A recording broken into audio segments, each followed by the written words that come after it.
It comes from within, from centering their lives on principles, from living by their conscience. They're better able to walk their talk. There's no conscious duplicity, double-mindedness, or hypocrisy.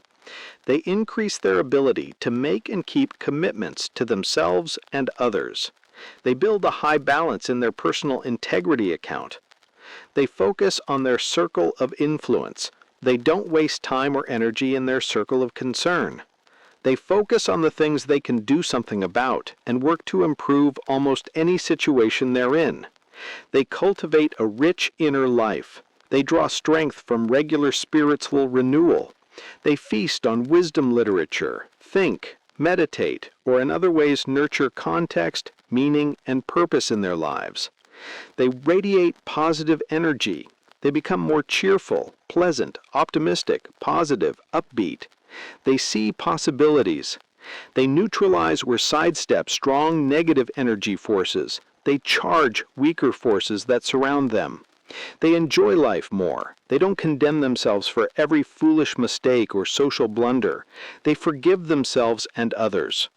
They don't brood about yesterday or daydream about tomorrow. They live sensibly and joyfully in the present, carefully plan for the future, and flexibly adapt to changing circumstances. They develop a rich sense of humor, laughing often at themselves, but never at the expense of others.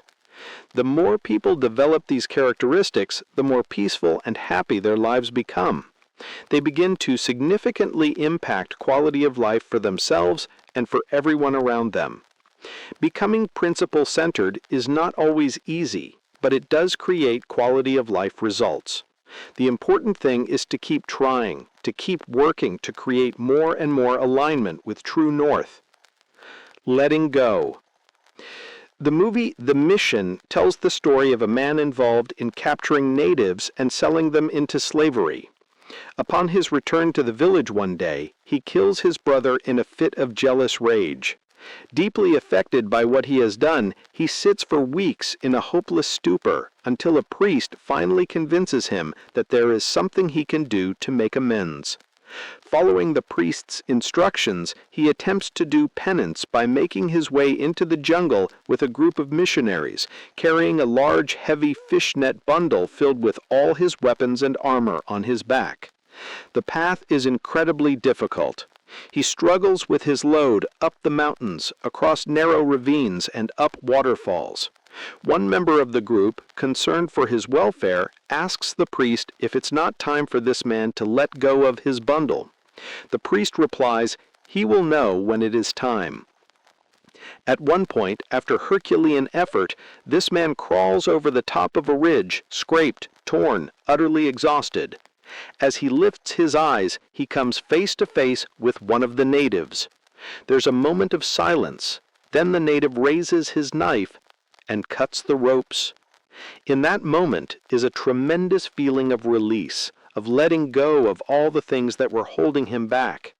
From that point on, this man devotes his life to helping the natives improve their quality of life.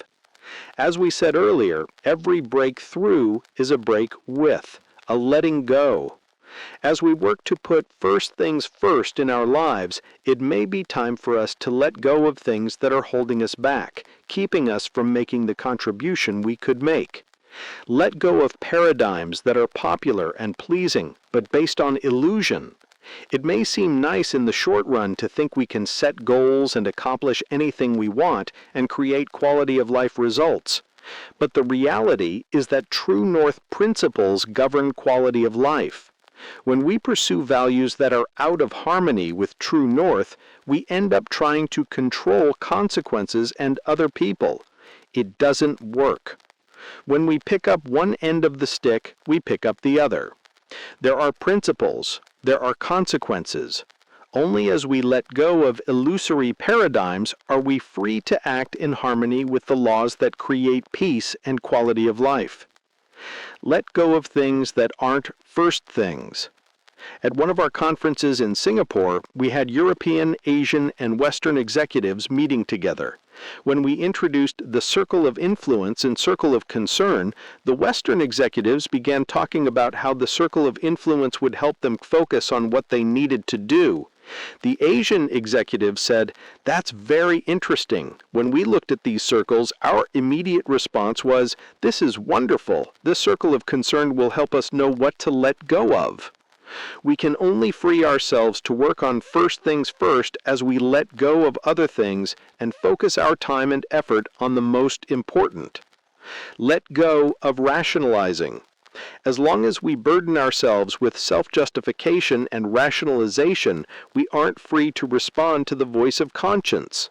One of the most liberating experiences in life is to make the commitment to simply respond to conscience. People who try it, even for a week, are literally amazed at the release and at how much time and energy they discover has been spent justifying action contrary to conscience. Let go of unnecessary guilt. Guilt that comes from conscience is a great teacher. It helps us know when we're out of alignment with true north. But much of the guilt many of us carry with us is from the social conscience. It doesn't teach, it impedes our progress. We free ourselves when we examine our guilt. If it comes out of the social mirror, we can let it go. If it comes from conscience, we can face it, align our lives, do whatever is necessary to make restitution, and move on. Whatever that requires, it is not as hard and debilitating as living with the guilt. Life is learning from our mistakes as well as our successes. The only real mistake in life, said one, is the mistake not learned from. Let go of extrinsic sources of security. As long as we get our sense of security from being incredibly busy, from our profession, from recognition for talent, from relationships, or from anything other than our own basic integrity to conscience and principle, we've fundamentally sold out as far as putting first things first in our lives is concerned. These things will be more important to us than doing what we deeply feel we should do. Only as we let go of these things and draw our security from our deep inner life will we be free to do what really matters most. Turning points. Every decision we make is an important decision. Some may seem small at the time, but the reality is that they add upon one another to become habits of the heart that move us with increasing force toward some destiny. Some of our choices, often unknown to us at the time, become real turning points in our lives, times when putting first things first makes all the difference. Sometimes these decisions are hard. They require us to take a stand that may be unpopular, even illogical to others. But as we listen to our conscience and subordinate the good to the best, we find incredible quality of life impact down the road. As we conclude this book, we'd each like to share an experience that was a real turning point in our own lives and helped convince us of the power of putting first things first. Several years ago, I reached the point where my children were in school and I decided it was time to go back to school myself. Years earlier, I had gone to the university on a 4-year academic scholarship, but partway through had felt confident that, although this was good, what was best for me was to marry and raise a family. I never regretted that decision. It led to more happiness, joy, challenge, and learning than I could ever have imagined. But as a result, I hadn't completed my degree, and I thought that perhaps now was the time. I hadn't expected the feelings I would have as I went back on campus to investigate the possibilities. It was exhilarating. I loved the sense of adventure, the excitement of learning, even the smell of the books. I was in my element. I was on a tremendous high as I went to the administration building where I was able to review my credits and see that there really was a reasonable path to accomplish my goal. As I left the building, I was more than ready to see if I could hire somebody else to take over all my home and family responsibilities and thrust myself full-time into the academic arena.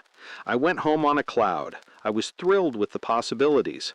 I had taken a few classes through the years and had done a lot of personal study on my own, but the thought of being able to devote full time and energy to something that had been such a source of enjoyment and security for me in the past was almost overwhelming.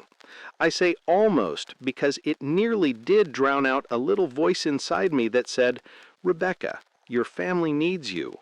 I didn't want to hear that. I came up with scores of reasons why I ought to go back to school, but that inner voice created a small discomfort inside me that all my enthusiasm and rationale couldn't extinguish. When I finally stopped fighting and really listened to it, I came to the deep realization that I had far more important things to do at that point in my life than go back to school. That was one of the hardest decisions I'd ever made. It was almost like I could taste it, then suddenly it was gone. But I knew deep inside that my decision was right. I knew I needed to refocus my efforts and recommit myself to contribute in a way that only I could at that point in the lives of my children. They were going to face incredible pressure in their moments of choice, and the ability to be there, to build the relationship, to be a strong positive influence in those moments, would make a powerful difference in the quality of their lives. I redoubled my efforts to create a nurturing home for my family. I did manage to fit in one evening class a semester, and in the process learned a lot about physiology, microbiology, and the humanities. It was fun, it was enriching, but it couldn't begin to take the place of the wonderful experiences with my children, or of the 2 additional children that joined our family in the next few years. I look at them all now and think, what if I had chosen another path? That inner voice has led me to make choices that completely defy rationale and social pressure. It led me to make a decision to put my family first at a time of great enticement to do otherwise. It led me later to accept a surprising opportunity to work with Stephen on the 7 Habits book and contribute in ways I had never imagined. It's been the source of every truly good decision I've ever made. I feel compelled to acknowledge that there is a wisdom far greater than my own, and that living in harmony with it is the key to contribution and joy. Several years ago, as our business was going through intense growth pains, Rebecca and I made the decision to go into a period of conscious imbalance for a year or 2. We agreed that I would spend more time traveling during this time of growth and challenge. We knew this would result in my being away from the family an inordinate amount of time according to our standards, but we felt it was an important contribution to the business and would help us accomplish our shared long-term goals. This imbalance accomplished the desired results, but when the period of time was over, it became very difficult to back off. There were so many good things to do that would benefit other people and the business, and so many pressures to do them. The weeks ran into months, and it seemed that imbalance was becoming a way of life. One of those turning points came as I paused long enough to ask myself, am I allowing good things to take the place of best things? It was a moment of truth, and as I thought through the situation and listened to my heart, I began to feel that I needed to take a stand and set some limits on the number of nights I would be gone each month. That decision was sorely tested during the next several weeks, but gradually other people at work began to acknowledge that this really was a conviction and a commitment, and many developed a supportive approach to help honor it and create third alternative solutions to maximize my contribution to our shared vision. I am absolutely convinced that my ability to contribute to this mission has increased since that limit was set and meaningful alternatives were sought. It was in fact one of the primary decisions that made it possible for us to work on First Things First.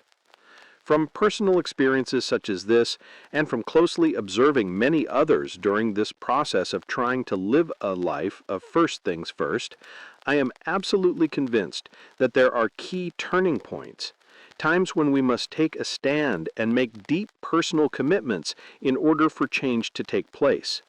There's a peace that comes with a commitment to do what you really know is best, even though it's not easy or unopposed. But if we fail to take a stand, we get numbed into imbalance and disharmony. And by abdication, we become convinced that it's easier to live with the imbalance than to pay the price for balance. Several years ago, I decided to leave the university and set up an organization in order to make a wider contribution. I had been with the university for over 20 years and was very comfortably situated. I served in several different roles, including top administrative positions. I participated in setting up a new department of organizational behavior and had a very satisfying, pleasant lifestyle with a great deal of flexibility and freedom and an excellent salary, particularly when augmented by consulting and speaking opportunities. Furthermore, I absolutely loved what I was doing. I had some small graduate classes and some large undergraduate classes of over 500 students. I felt I was having considerable influence for good in the lives of a large part of the student body over the 4 to 5 year period most studied there. But I felt impelled to develop new approaches to training executives that would necessitate a full-time commitment. I really struggled with the issue of the good and the best. I finally concluded to go for it and bring the 7 habits and principle-centered leadership to as many segments of society as possible. I felt confident it would work financially so that it could adequately provide for my family, but there were still many unknowns and withdrawal pains. Within a year or two, the level of contribution, the sense of satisfaction, and the intrinsic excitement of the challenges were so real that I only regretted that I had not made the move earlier. It hit me again. Don't be seduced by the good. Go for the best. Go for that which represents your unique contribution. Make it comfortable to leave the comfort zone and uncomfortable to stay in it, contradictory as all that sounds. With each stage of a growing business, there has been the same challenge. Stay with the good and known, or go for the best and the unknown. And with each stage has come a lot of pain. I remember once being in a cab in some city, driving to a hotel and breaking out in a cold sweat with the realization that I had lost an enormous amount of money and put at risk in new loans all the assets I had accumulated over the years, including my home and cabin and all my other financial safety nets. I had also put at risk those for whom I was responsible, and there was a good possibility of losing everything, including the business. Then I remember thinking that all these losses were really investments in developing markets, developing people, developing products, and that the foolish parts of the losses were investments in learning and insights that we could use for the future. Those thoughts were all intellectual, but the emotional reality was that I was totally vulnerable and at risk. My family was at risk. My future was at risk. It was the first time I had felt truly vulnerable and exposed and at deep risk in every way. At each of the critical historical moments of profound change in the structure and the strategy of the business, we experienced the same anxieties and fears of leaving the comfort of the way we'd done things in the past. There always seemed to be so much at risk. We simply had to exercise more faith in the principles of synergistic interdependence, the mother lode of true growth, excitement, and contribution, and more faith in the basic character and competency of the other people who also were engaged in synergistic interchange. With each occasion, I had to move out of a comfort zone. I had to fall backward off the cliff, and even though I felt there were safety ropes and nets, still there was the emotional period of vulnerability. But in every case, the fears were unfounded, and the risks were infinitely worth it. The mutual excitement, the spontaneous enthusiasm, the genuine new insights and learnings, the new sense of contribution, of meaning, of adding value, of significant work, of blessing lives, of influencing entire organizations, cultures, societies, has been a world I had never known so profoundly before. The key phase came when we decided to take the material into the public world as well as the private, to influence education, hospitals, churches, foundations, non-profit organizations, every profession, small entrepreneurial startups, middle-sized businesses, large businesses, Fortune 500 companies, Fortune 100 companies, federal government, state governments, local governments, local communities, healthcare systems, alternative medicine organizations, and then to go internationally in an effort to bring principle-centered leadership to the entire world. This has all taken place in a matter of a few years, and we now have a team of empowered, committed people with complementary skills who share a common vision with lifetime commitment to our mission statement: to serve the worldwide community by empowering individuals and organizations to significantly increase their performance capability in order to accomplish worthwhile purposes through understanding and living principle-centered leadership. In carrying out this mission, we continually strive to practice what we teach. We explicitly declare that we continually strive to practice what we teach because we have learned that you can never accomplish a worthy end with unworthy means, and that the true power of an enduring contribution comes from integrity, example, mentoring, empowering, and aligning.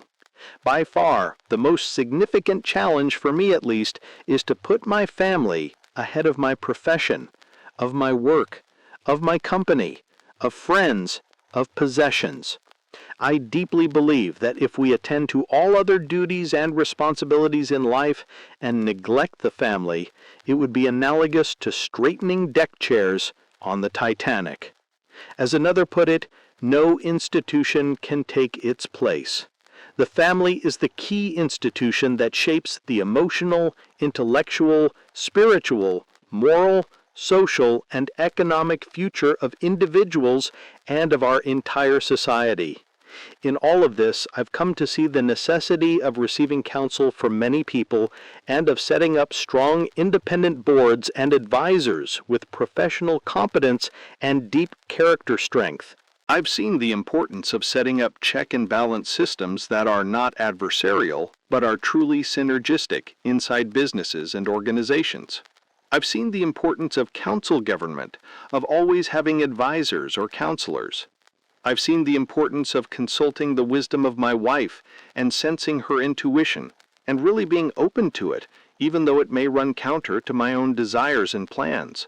All this has forcibly taught me again and again that humility is truly the mother of all virtues, and that all other good things are available to us if we will be an agent and not a law unto ourselves, if we will be a vessel through which correct principles can operate. I've learned to turn over the management of the business to other good, competent people, and to participate in the strategic issues with them synergistically. I've learned the importance of not borrowing strength from position, power, authority, or ownership, even though I occasionally am tempted to, and perhaps fall back. Nevertheless, I know what is right. I know what the principles are, and I know I must bow to them and let them have their way with me. When I do, things usually work out well, and if they don't, I nevertheless feel peace. Together, we affirm that the choices people make in that space between stimulus and response are vital choices, and we are absolutely convinced that the best way to create quality of life is to listen to and live by conscience.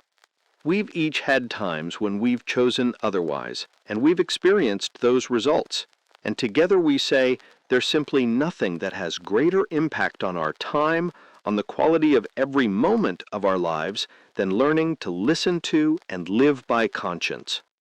There may be several turning points in our lives, but the most critical of all is the point at which we make the decision: I will live by my conscience. From this time forward, I will not allow any voice, social mirror, scripting, even my own rationalizing, to speak more clearly to me than the voice of conscience, and whatever the consequence, I will follow it. In making that decision, we create a lifestyle in which we begin to love consequences instead of fear them. Time is no longer the enemy. It is our friend. Because we're working with true North principles, time is what will bring to pass the delicious fruit we have the patience and confidence to cultivate in our lives. Our two greatest gifts are time and the freedom to choose, the power to direct our efforts in the use of that time. The key is in not spending time, but in investing it, in people, in empowerment, in meaningful projects and causes. Like any capital resource, If we spend time, it's gone. We dwindle away our inheritance. If we invest it, we increase our inheritance, and it will redound to the blessing of generations that follow. We must become the change we seek. We realize that what we're suggesting is not an easy message. It may not be popular in a quick-fix, short-term, consumption-based world. But we have several assumptions about you, the reader, that have encouraged us to share it. Because you've chosen to read this book, we believe you probably have a lot in common with many of the people we work with in our organization and in seminars throughout the world. You're incredibly busy. You have a desire to be responsible and productive and do good things. But because you're so busy, like many of us, you may not be contributing in some of the ways you would like to or could. Our experience has given us tremendous faith in people like you and in our ability together to solve many of the problems we all face. It's our firm conviction that by developing the capacity to listen to conscience and plan and organize effectively to do first things first, we can all make many individual and combined contributions that are currently falling by the wayside. We would ask you to connect deeply with your conscience for a moment and ask yourself this final question. Is there something I feel I could do to make a difference? Think about it. It may require letting go of illusory paradigms, rationalizing, wants, urgency addiction, even your comfort zone. But deep inside, in all honesty of heart, do you feel there's something you could do, some contribution you could make, some legacy you could leave that would impact your family, your work team, your organization, your community, your society in a positive way? If there is, we encourage you to act on it. As Gandhi said, we must become the change we seek in the world. Wherever you are in terms of becoming principle-centered, we encourage you to start exercising the attributes of your heart. Make a promise and keep it. Set a goal and achieve it. There is peace in it. As Emerson said, nothing can bring you peace but yourself. Nothing can bring you peace but the triumph of principles. About Franklin Covey Services. On-site consulting, training, and keynotes. Based all over the world, our consultants represent diverse global industry experience and tailor their delivery to your precise needs, whether consulting, training, or customized keynotes. Our consultants deliver results at any level, from the C-suite to a team or department. Client Facilitator Certification.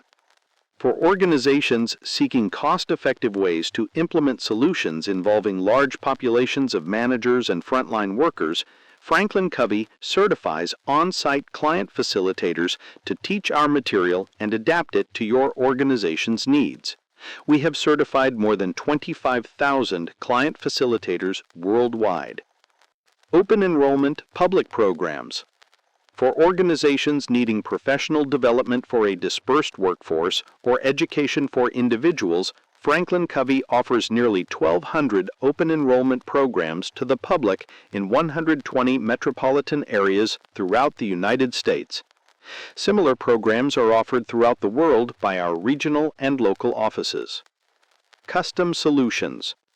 When clients have a unique learning or delivery need, Franklin Covey can customize its solutions. We can provide tailored Franklin Covey training programs, customized planners and binders, specific tools, guides, and other implementation aids, simulations, games, case studies, and other unique learning approaches.